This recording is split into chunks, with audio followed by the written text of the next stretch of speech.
Ladies and gentlemen, we meet again towards Parashat Tavo for a short and sweet idea.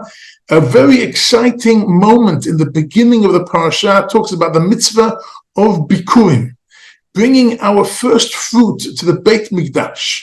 What is so exciting about that? Because if we look in a historical perspective, finally entering the land of Israel, finally working the land, finally the rain and the work of the land and all the process brings towards the first fruit. And we have to go down to our fields and our orchards, as it says in the Mishnah and Bikurim, and put a red ribbon around the first budding of the first fruit. And when they grow to be the first fruit, we take them off the tree into a basket, and we bring them to Beit Mikdash, to the Kohen. And we bring it to the Kohen. What do we say to the Kohen? We're showing our gratitude. So in part of showing our gratitude, we have to state Arami Oved Avi. We have to give an overview of Jewish history, understanding that we don't live in a vacuum, in a historical emptiness. We actually know where we're coming from, and therefore we appreciate so much the fact that we're in our own land and we work the land, and here is our produce, the first fruit of our produce. And that is our way to show Hashem our gratitude for actually bringing this whole process to a fruitful, meaning ending in such a beautiful way. And we know HaKadosh Baruch Hu wants the first fruit. How do we know that? From one of the first stories in the Torah, where we're told about the first people who sacrificed, which were Cain and Abel. And HaKadosh Baruch Hu accepted Abel's sacrifice, but did not accept Cain's sacrifice. And HaKadosh Baruch Hu saw that Cain was terribly distressed by this, and they told him, you should do better. And instead of doing better, he went and he murdered his brother, which was one of the first huge tragedy of mankind. But what was it that made Abel's sacrifice acceptable more than Cain? Because it says that his sacrifice was mibachorot sono. It was the firstborn of his goats and of his sheep, the firstborn. Once what Cain brought is mipri adama. He brought some of his fruit, not the firstborn, not the first crop. HaKadosh Baruch Hu wants us to bring him the first crop. There's something very important in being the first. The first thing we do in our day is say, Modeh ani lefanecha, thank you so much. I'm alive. You've given me another day of opportunity to do great things.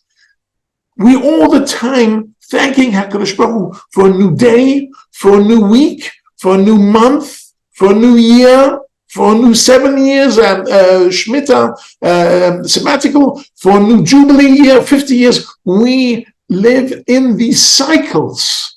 And every time there's something new, a new day, a new week, a new month, we're rejoicing because we've got a new opportunity. And whilst the scientific world lives on a linear year, everything's got a beginning and everything's got an end, we do not live on linear. We live on a cycle. We're all constantly renewing and renewing. But it is not without understanding our past. We understand our past. When we renew something, we understand Arami Oved Avi, we understand where we're coming from. And because we know where we're coming from, we know where we're going to. And this is something very, very fundamental of Jewish life, knowing all the time to deal with renewal.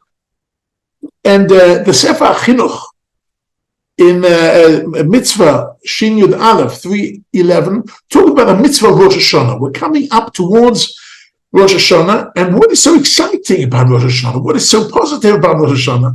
He explains, because on the one hand, we don't say Hallel on Rosh Hashanah because the books of life and death are open in front of Hashem. How can we say Hallel? On the other hand, we rejoice. We make a whole yont of this. We dress properly and we eat properly, and it's a joyful day. Why? Because HaKadosh Baruch Hu is judging the world. But he judges the world in such a way that if we do tshuva, if during Elul we do tshuva, and we come to this special day with tshuva, then HaKadosh Baruch Hu does a special thing, which is he erases our debts. People think that we do mitzvahs during the year, we do averos during the year, we come to Rosh Hashanah and he cleans the platter. That is not true, says the Sefer HaChinuch.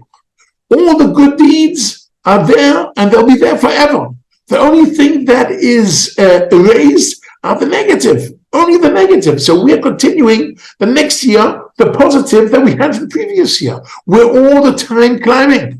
But that's only thanks to the fact that HaKadosh Baruch Hu once a year erases all the negative. And that's a fantastic idea. And that's worthy of a Yontif. And that's worthy of Rosh Hashanah.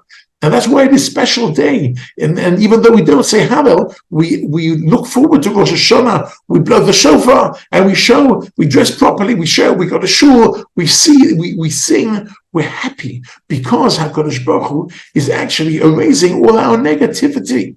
If you can imagine an analogy of a person who has got two bank accounts. One account is only for putting money in for what he earned. And the second bank account is only for his spending, and these are two separate bank accounts. And once comes Rosh Hashanah, HaKadosh Baruch Hu doesn't equalize everything.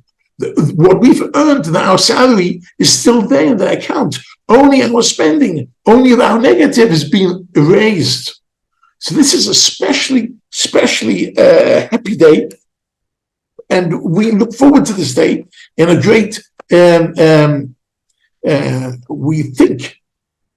We stop and we think about the message of Bikurim, that we're actually sitting on the shoulders of our previous generations, and we are understanding where we're coming from, but we're also looking forward. And there's new beginnings all the time. We have new beginnings. It's no surprise that Israel is a startup nation, and so many startups and so much research and development and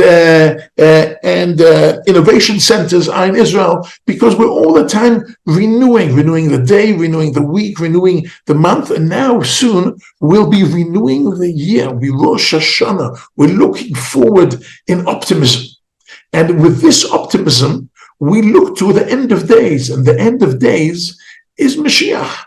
I'm sorry to tell you, I don't know who Mashiach is. I don't know when he's going to come. But I know one thing. Mashiach means a happy end. Most of the philosophers see the end of the world as something very gloomy, whether it is a hole in the ozone layer that will all melt, or some kind of international warfare, which will be atomic bombs, nuclear, or negative. No. We have a positive future to look forward to.